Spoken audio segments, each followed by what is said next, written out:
కొన్ని మూమెంట్స్ ఉంటాయి మనకి ఫైట్ కంటే సైలెన్స్ ఎక్కువ బ్రతకడం నేర్పిస్తాయి. ఆ సైలెన్స్ ఫస్ట్ టైం రాకపోయినా once it comes it changes everything.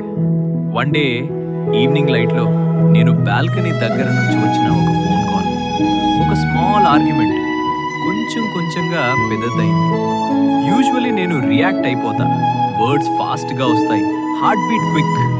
But ఆ రోజున సంథింగ్ ఫెల్ట్ డిఫరెంట్. ఎందుకు అదే నాకు తెలియదు.